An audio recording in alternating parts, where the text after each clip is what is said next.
We've looked at applying adjustment layers to a layer.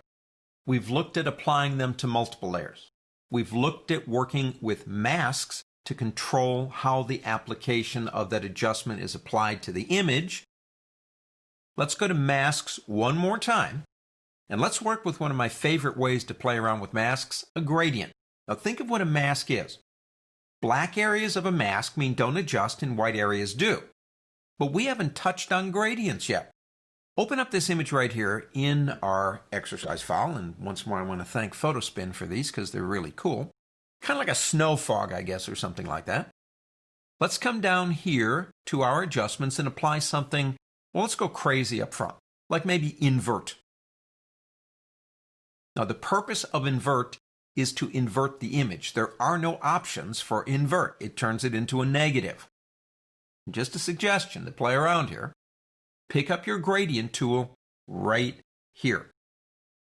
Make sure by clicking this button here that you're on this right here. That's the foreground to background color. And make sure you're in the linear gradient that's right there. Now those are the defaults, so you shouldn't have a problem. I'm using black and white as my colors. Now that's important because gradients on masks must be shades of gray. Now with the mask selected right here, I'm going to get, right about here, and just drag across the image. Now, I'm not saying this is what you want, but what I'm saying is the effect is being controlled precisely by the gradient. If I get right about here and make it really short, you can do something, I guess, crazy like that. Let's reopen our panel here for properties, and let's get rid of that one. Let's go into, I'll tell you what, let's go back to vibrance. That's kind of a fun one.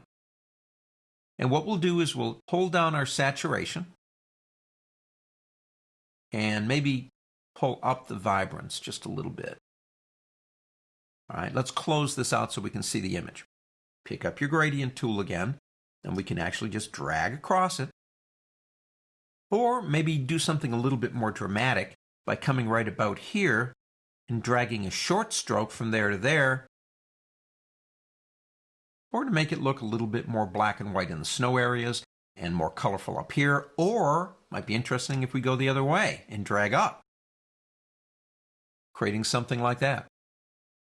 Using gradients, and here it is, right here.